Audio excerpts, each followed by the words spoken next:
Hello, all. Welcome back. I can tell by my shirt that it is Environmental Science Day. Hotter than it should be. So, we're going to talk about PB and my generation. PB does not stand for Patty's boobs, although that is why we're here. PB stands for lead, and my generation, born between 1965 and 1980, was exposed to more lead than any other generation. So, let's talk about that for a second. First, we got to see what the earth is like because I'm going to talk about mining. So, I have some whiteboards and I'm going to post pictures of these whiteboards on Caring Bridge and in the comment section of YouTube, depending on where you follow me. So, this is the earth, the crust, the mantle, and the core. So, before anybody comments, why is the earth round and not flat? Well, I asked the flat earthers during COVID when we had to spend 6 feet apart, was anybody pushed over the edge? Okay, so we have the crust that goes down 18 to 20 miles, then the mantle, and then the core. And it is in the crust, in those sediments. Sediments are soil, rock, clay, the dirt. It is in those sediments or in the crust where we do our mining.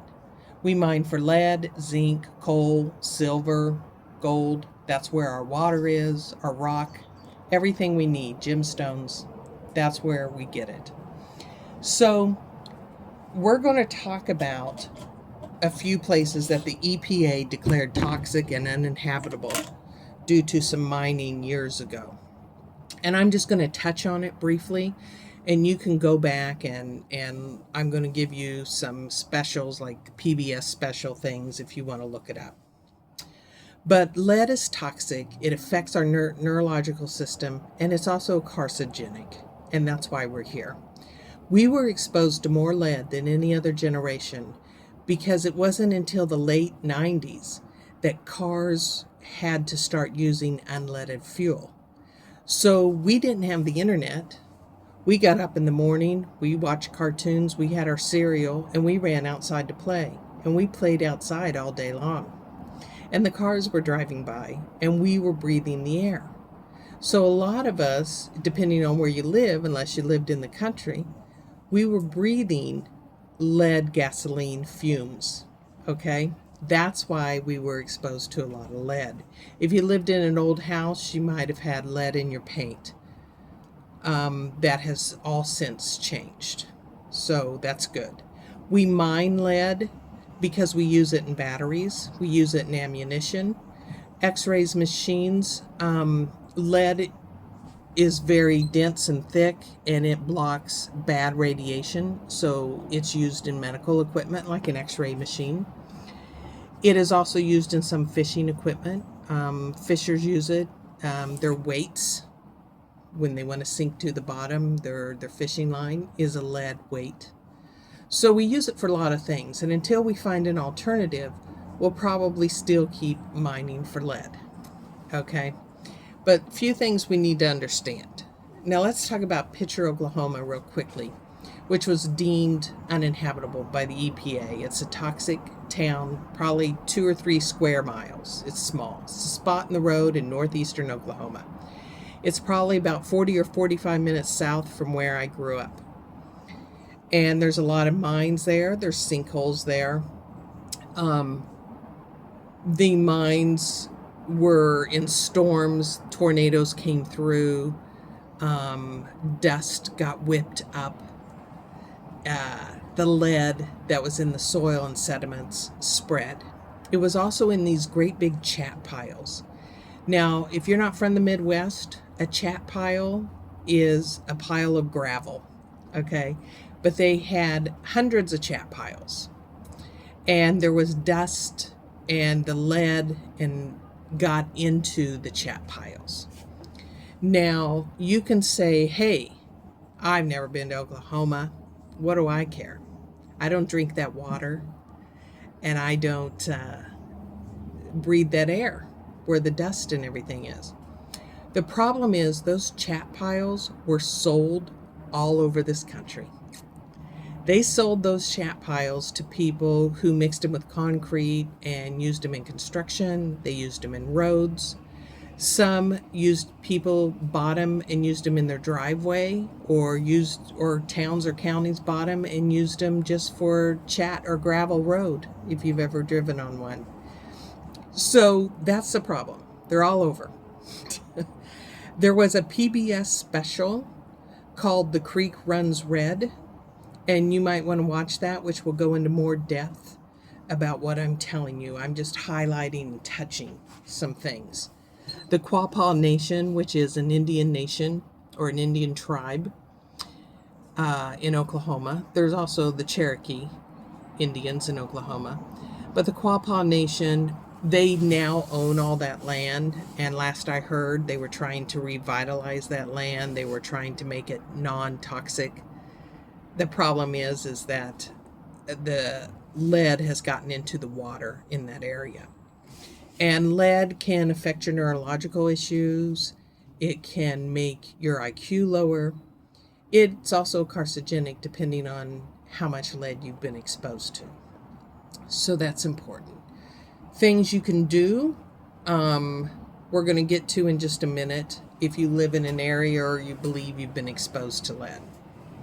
Gilman, Colorado was another town that the EPA declared toxic and uninhabitable. In fact, the government at one time said nobody's allowed on the mountain. It's 8,000 or 9,000 feet high. And they had mines there. First they did silver mining, then they did lead and zinc mining, and the mines got flooded. It got in the water, the sediments came up, got in the land, got in the soil, dust, picked it up, whipped it around. So it was the mine is called Eagle Mine that flooded. That's where they did the mining. And there's been a couple of developers over the years who were going to make a ski and golf resort called the Battle Mountain Ski and Golf Resort, and it has switched hands 2 or 3 times.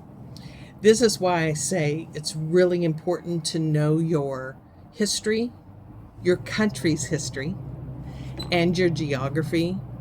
You know, it's up once you have all the knowledge, if you decide to go there, spend the night there, drink the water there, if there's a resort there, if they revitalize. That's your choice. But I say it's important for you to know. You need to know this. Now, what can I do about lead? If you suspect lead in your water, or if you just want cleaner drinking water, you can get a water filter that has a charcoal filter, because that will filter out lead.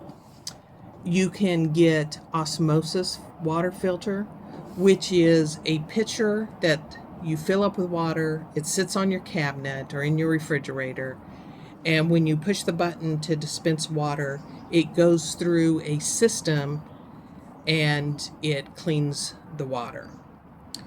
I've seen those run anywhere from $100 to $800, because some filter 2 or 3 things out of your water and some filter 12. So they're all different prices, and that's why.